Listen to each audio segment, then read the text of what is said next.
Psychedelics have a specific effect on several neural networks. One of the most prominent being the default mode network, which is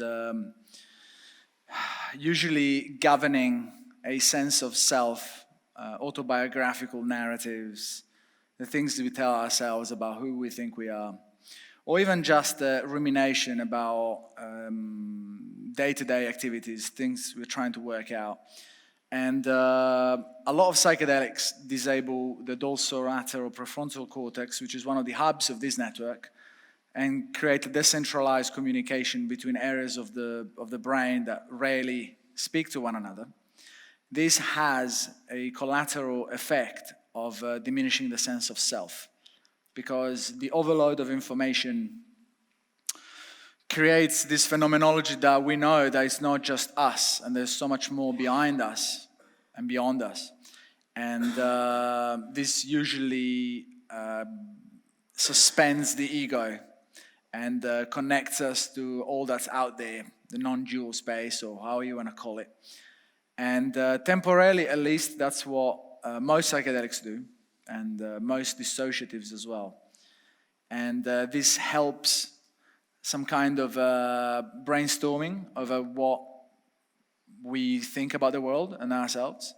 It injects entropy in the system, so that now we have different models and more different versions of reality within ourselves, more divergent thinking, technically speaking, so that we have many more versions of reality within ourselves, including a lot of noise, so a lot of representations that are also not completely plausible or compatible or even relevant. That's a shock usually. It's an altered state, and usually altered states in nature, altered states usually, like anything else within neuroscience or psychology, have some kind of evolutionary past application. And for altered states, I personally believe it was near-death experiences. Because in the wild, you usually have a certain set of beliefs and ways you do things around sourcing nutrients, defending yourself, having an interpersonal relation with other members of your tribe or whatever. And this kind of ways and habits becomes more and more consolidated over time, so that becomes your way to do things, until the shit hits the fan, usually. And you are in the wild, you've been doing things in the same way as always, and then you nearly die, because you just didn't choose appropriate programs. So this has to be mitigated. An altered state usually does that. It signals that all your strategies, or most of your strategies, or some of your strategies were just misplaced, misaligned, or wrong, and you now need to be challenged at the existential level. So the altered state comes in, you have the near-death experience, and you think, maybe the way I've lived so far needs adjustment, because I nearly died. That suspends the ego, because if you've nearly died, there's not too much to be proud of that. So you think, maybe I'm not as great as I thought I was. When that occurs, you open yourself to many more possibilities on how to tweak your ways, habits, and beliefs. Then the near-death experience usually ends, and you are left with all these ideas of what you could have done better or different. That happens during the altered state. And then you often change as a person. Most people, after a legit near-death experience, re-emerge as a slightly tweaked version of what they were before, slightly changed. And then there's stories developing about what you did. Then pride kind of crawls back, because it's an essential component of the dual ideas of identity. And then you become you take ownership over the things that you did that ultimately still kept you alive somehow. So then the ego kind of comes back slightly stronger, because then you take pride in the fact that you survived something pretty extreme. We see a very similar phenomenology with psychedelics. Now that we don't nearly die as often as we did, or as often as we should, we kind of remain all wrapped up into our stories and our cultures and our identities and the things our parents used to tell us every so often, all the Disney films we watched and abused. And it's kind of hard because all these altered states that we used to have every other week in the wild can only really occur in particularly dramatic movies and films that kind of give us the surrogate of this. Or through drugs, or particularly traumatic events like a divorce, a company failing, or even more rarely a natural disaster where you live.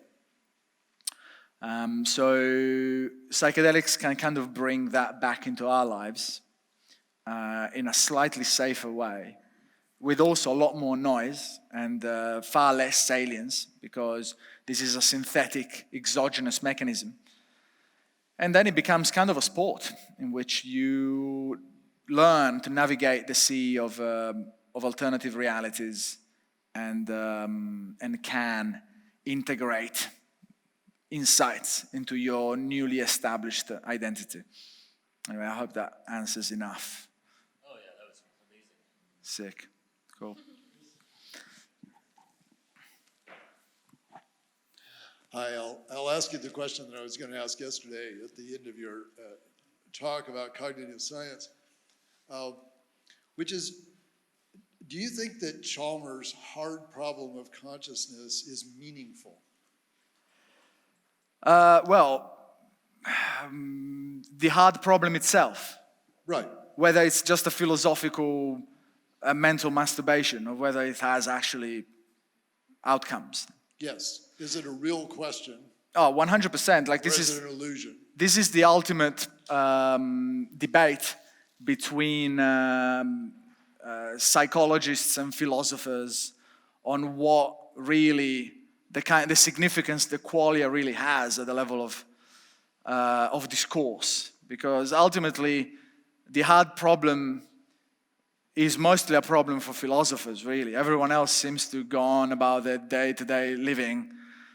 So I personally don't think that really understanding the laws of the universe are going to do much to your deeply rooted existential issues, unless you're really carrying a burden about the nature of your very existence, as that is somehow lesioning your mental health. Then that would be the path of least resistance at the level of metacognition on how to really relieve that itch within your soul. But otherwise, the hard problem can have many implications, and most of which I believe are ethical and moral. It's how we define life, how we juxtapose the right to live and the right to have an experience that more often than not can lead to suffering, or whether that is the realm of just a sentient being. On how we identify sentience becomes deeply intertwined with the hard problem, because then where do we draw that line? It's a few hundred years ago we only thought that specific humans were bestowed with real sentience, or even just humans that were abiding to a certain religion, or then humans of a certain race, or humans of a certain gender even. And then we became more and more cognizant about the nature of reality and how information becomes manifested into what we consider life. And we saw a lot of that in things that aren't human, animals, for instance. And then now we are starting to see a lot of sentience in plant form, how plants can form memories, can have deeply meaningful relationship between one another. They can mount warfare against animals and other plants. They can produce weapons. They can, especially if you play the life of a plant as a time lapse, you basically see an animal. Scoping is the terrain. searching for resources, attacking, defending, having sex, and all these things. But there's no brain there. So I'm like, oh. And there's a few neuroscientists or even just philosophers that just like Leibniz, for instance. So like if we enlarge a machine that thinks like us, that behaves like us, many ways, many folds, and we go inside this machine, we'll only see really moving parts pushing into one another. How can we confer feelings or emotions to this thing? But then, if we magnify many folds, the cells that make us who we are, that's all we see is moving parts pushing into one another, doing things mostly germane to biochemistry, which is itself a layer of physics. So, yeah, the more technology gives us imaging mostly, since we are visual creatures, the realm of philosophy can get pretty murky, but now we are starting to see these things. We're starting to see these moving parts, and that has, I believe, mostly moral/ethical repercussions. And in this way, we can move away from dogma as much as possible to create new stories on how to distribute power across the entire biosphere or the planet. So I think this is mostly an ethical, moral phenomenon to approach.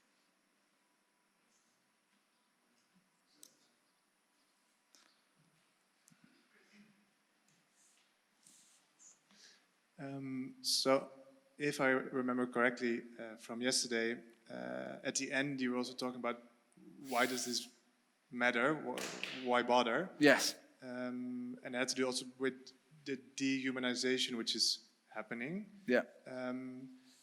And I would like to ask you, what will define us as humans in the coming, let's say, 10, 20, 30 years, do you think? Because what I got from your talk yesterday is actually very little will. A lot of what you explained kind of, for me, not replaced, but evolved us and explained from an algorithmic perspective how we became what we are now. So what will define us as humans? Or will we be replaced/evolved? Well, ultimately, what it is to be human, it's a very human question, really. There will be as many stories as there are humans. So then that becomes a level of personal sovereignty over what you consider human to really be at the level of duty, behavior. I'm a biologist, I'm an engineer. I try to build a relatively diverse understanding of different schools of thought. And like for me personally, being human is being an animal, as well as a channel for the underpinnings of consciousness that we see through physics or whatever, but then creating specific stories on what it is to be human can step gradually more and more into the pretentious and the dogmatic, just because it's relatively hard to see the label of a jar from the inside, or we start to hit certain limits at the level of epistemology, and you can't really touch your right thumb with your right thumb. So how do we can only really convey our meaning and purpose through carrying elements in our surrounding at a level of self-transcendence, how other living organisms interact with us, or even what we don't consider living, like matter, for instance, or like, I don't know if, for instance, the inherent consciousness of oil likes to be manipulated into plastic, or or fuel, or whatever it is what we do with it. We find hard to ask that question because we speak through such different languages. But at the level of human, I think we are a particularly rare living form, as rare as almost anything else, because I don't think there's many there's many types of badgers in the known universe. You know, we have one type of badger, you know, with some subspecies, it lives on planet Earth, same as deer, same as honeybees, and you know, we have this anthropocentric pride that we are so majestic and special and sophisticated, but almost any other species can claim just the same. So I am concerned by very personal moral qualia, such as biodiversity,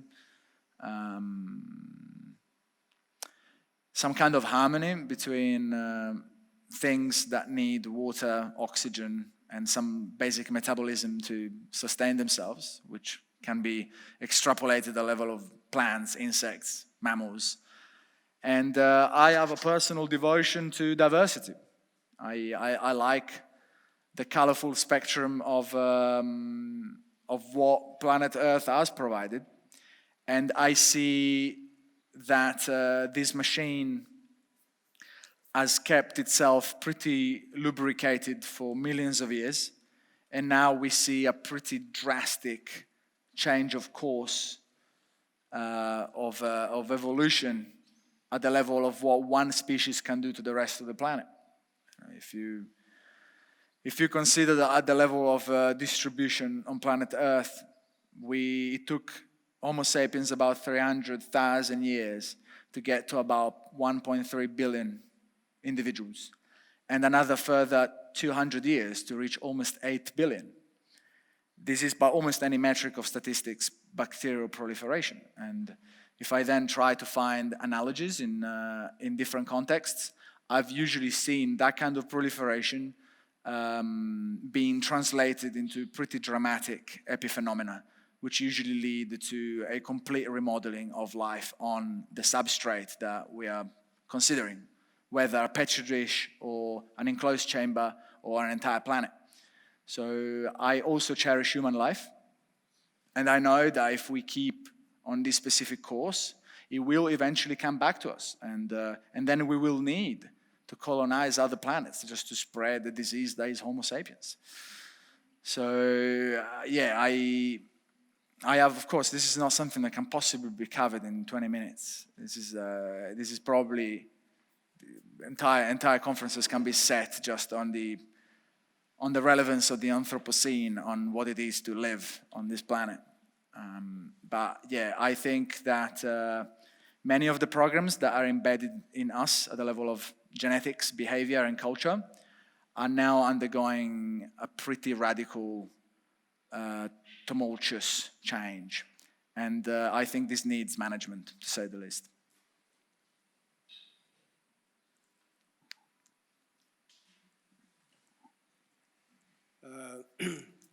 Computational neuroscientists like Sinowski, cognitive scientists like McClellan, or even machine learning people like, forgot his name now, up at Toronto. They all seem to agree that one of the biggest problems creating a general AI is the problem of generalization. Learning to reason by analogy, figure out similarities, above and beyond simple, straightforward pattern recognition. Since your company tries to support all these different kinds of areas of research, I wonder what your take is on whether or not this is a big hurdle or a small hump in the road to general AI. So you're asking whether the facilitation of the study of pattern recognition can lead to more meaningful questions. I did not completely catch the question. Will we be able to build a machine that understands conceptual hierarchies, as well as being able to integrate sensor information to a point where it's more like us than just an algorithm running on a general purpose machine? Totally. Yes, this is of course the layering of what we identify as intelligence. Now, what we call artificial intelligence is mostly addressing a specific layer of intelligence, which is prediction. Then we have the other layer, which is judgment. So how do we then dictate action according to the prediction? That is it's his own field within the engineering of general AI. It will require his own metrics to then identify purpose, because pattern recognition does not necessarily dictate an agenda. So we still need an agenda. Within humans or within other biological structures, we can infer some kind of agenda at the level of genetic propagation, mostly, or our understanding of evolution at least, try to perpetuate the validation and the replication of genetic information. That itself alone is a simple enough program to dictate behavior in every other layer that gets layered upon it.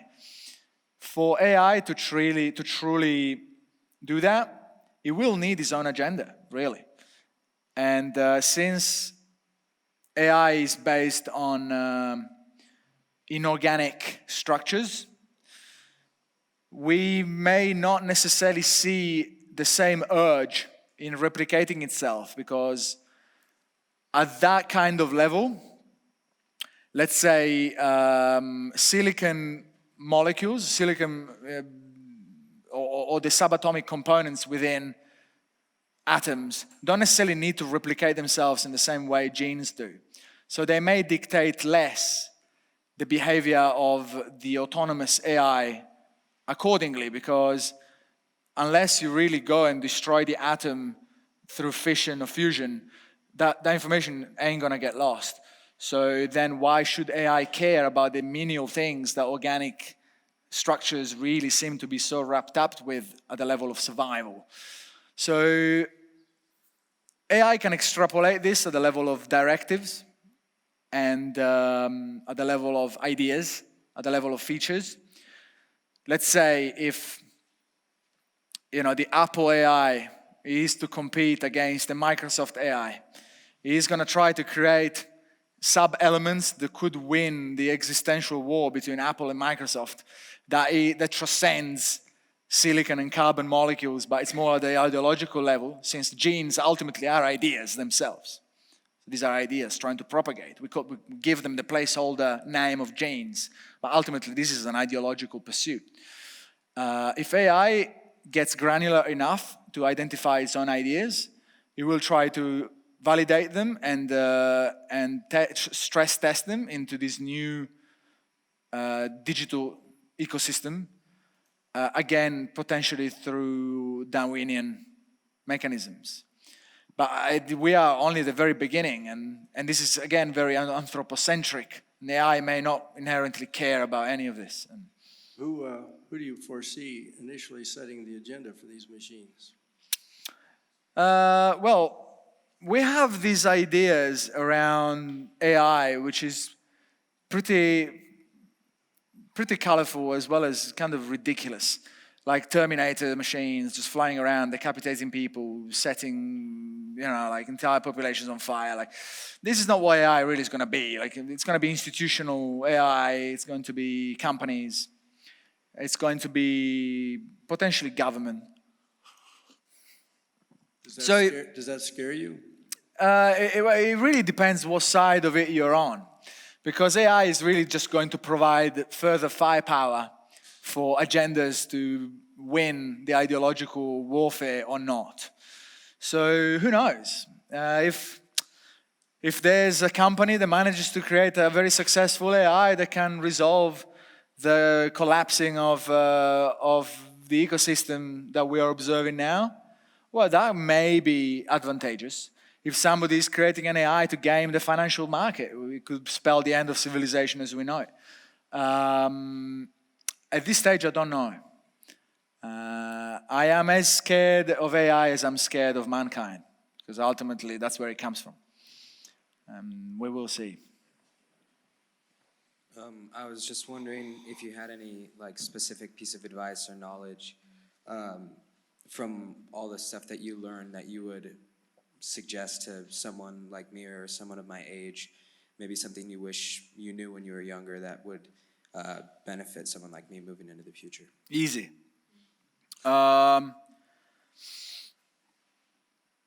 You're gonna have to swim against the current of how education has been deployed forever up till now, because those frameworks are due to become grossly obsolete. Most of education dictates that you ought to become as specialized as possible and as proficient in that one field so that you can accrue as much credibility as possible. AI ain't gonna care about this, and it will annihilate all your attempts to become the best at what you're at, because that's what AI is best at. Find one field and become crazy amazing at it. So I would suggest you to become almost psychotically interested in developing a polymathy at the level of expertise and learning as many different fields as possible that often have almost nothing to do with one another, because artificial intelligence still kind of struggles at mastering different things and integrating them, while humans still have some kind of edge, at least for now. So if you do specialize in one thing, you will be destroyed. So yeah, like try to be as colorful as possible in your learning journey, even if you are pursuing a degree like I did. But I heavily specialized in many things. My PhD was in physiology, neuroscience, artificial intelligence, engineering, mathematics. I went almost spastic in the way I approached my own branching at the level of semantics and meaning. And yeah, you may succeed in becoming better than someone else, but you won't becoming better than AI at one thing. Does that also include stuff like hobbies, or is this just simply like... Yeah, in my frameworks, there's no such a thing as a hobby. Hobby is simply something that you love doing that you're not good enough to get paid for. So when you see it in that way, you realize the hobby is actually very sad. Like, yes, you brainstorm, collect as many hobbies as possible, but then make sure that you become good enough at any single one of these pursuits that some other human beings somehow recognize proficiency in you at that and transact with legal tender towards you to facilitate your purpose. In this way, you know that you've kind of graduated away from hobby into some kind of vocational expertise. And in this way, then you can start to integrate.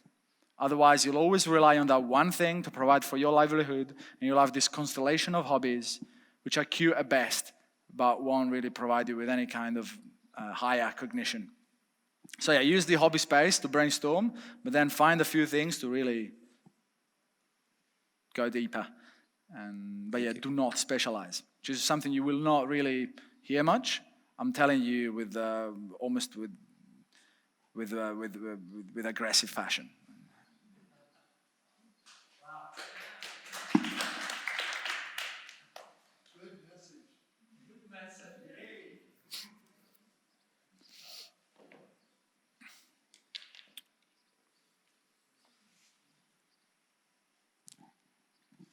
Last night, one of the slides made a statement, mind is an epiphenomenon, and I think it went on to say that perceives the universe.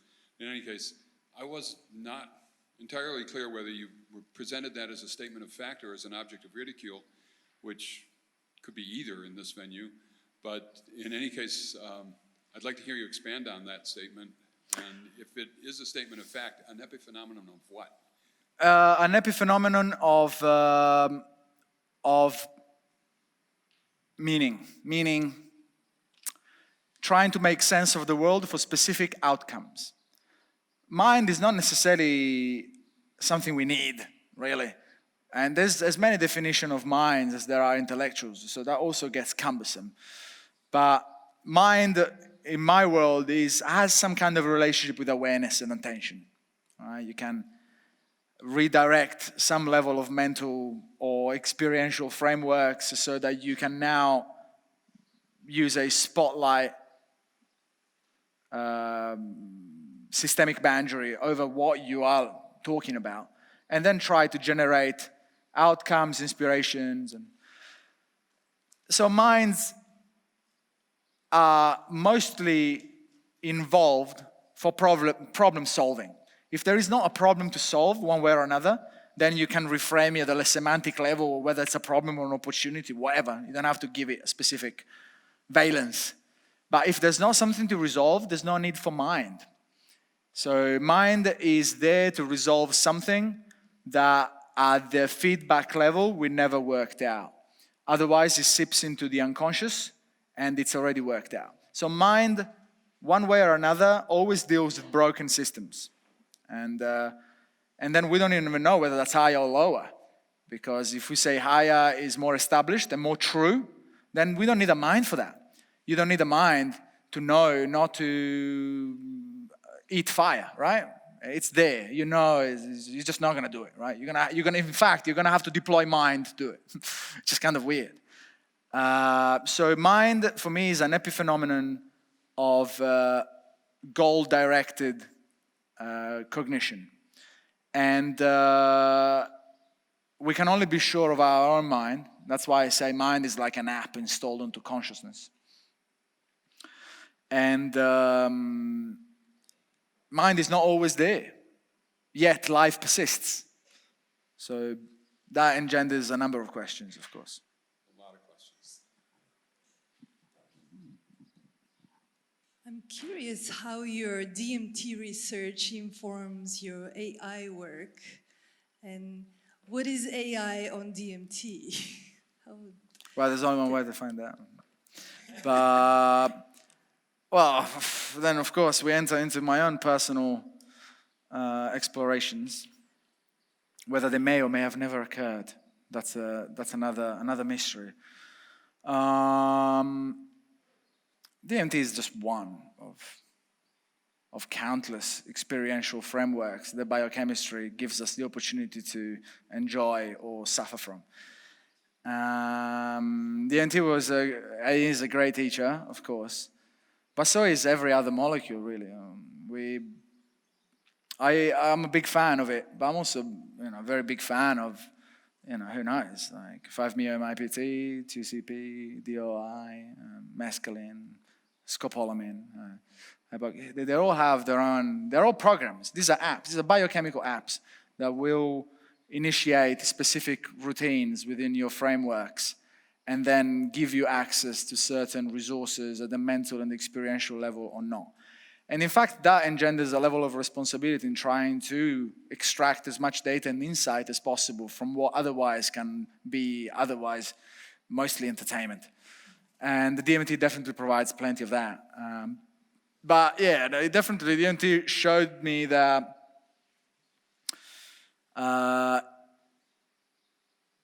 pretty lights and weird body sensations can get very, very salient and very, very, very substantial. And you can see, that's DMT deals with entities, for lack of a better word. So you're not just seeing geometrical patterns. If you're particularly lucky, you'll see simply living things that aren't there. So, that's humbling in many ways, but by the same token, you see exactly the same things in lucid dreaming. So it's not necessarily just DMT. That again brings us face to face with the hard problem of consciousness itself. Because what are all these things? Is it all coming from me? Is it coming from somewhere else? And AI, I don't think needs DMT, because DMT can be coded very quickly and very easily. And DMT is in many ways a very biological algorithm. But we can definitely, in fact, there's already DMT-inspired AI art being generated by algorithms. It's very pretty. Whether we can extrapolate it to make better decisions, that's a different question. But yeah, no, I can definitely vouch for the value of DMT as well as every other psychedelic I've had the luck or the misfortune to stumble upon. One last little question.